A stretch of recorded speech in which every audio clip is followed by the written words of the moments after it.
Hi guys, so we are at page 249, so still presenting your guide to the body, head, neck, and face. This time the posterior scalene. We're looking at the image here, 5.48 at the lateral view, where we have the partner in a supine position. All the trapezius is cut. The therapist is strumming across the middle scalene. Okay. So partner being in a supine position, the posterior scalene extends laterally off the neck and is squished between the middle scalene and levator scapulae. So locate the middle scalene and the levator scapula. So place a finger between these bellies and sink inferiorly. Slowly strum across the thin band of tissue, running laterally from the transverse processes to the second rib.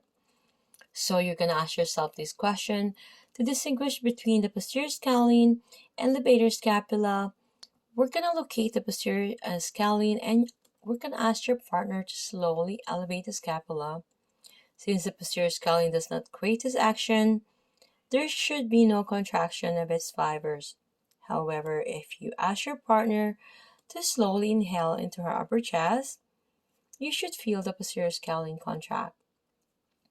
So for all scalenes, look at the image here. We have the lateral view, having the partner in a supine position, palpating the posterior scalene. Okay, as you can see, the therapist is trying to strum and trying to palpate the posterior scalene, and this next to the levator scapula, and of course the anterior and middle scalene. Okay, so having your partner in prone, you're going to begin to be isolating the edge of the upper fibers of the trapezius. Then you're going to curl your fingers around the anterior edge of the trapezius into the tissue of the lateral neck.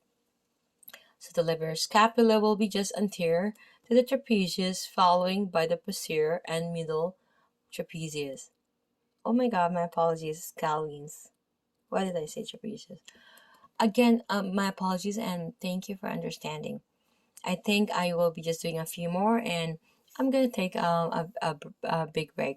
So looking at the 5.50 image here, posterior lateral view, partner in prone, palpating the middle and posterior scalenes, okay? So we have the edge of the upper fibers of the trapezius here.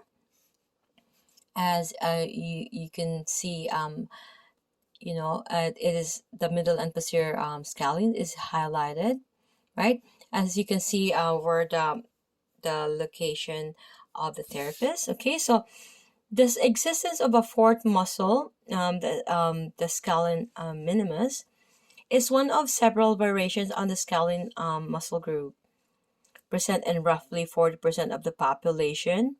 The minimus often attaches from the sixth and seventh cervical vertebrae to the first rib or plural dome of the lung.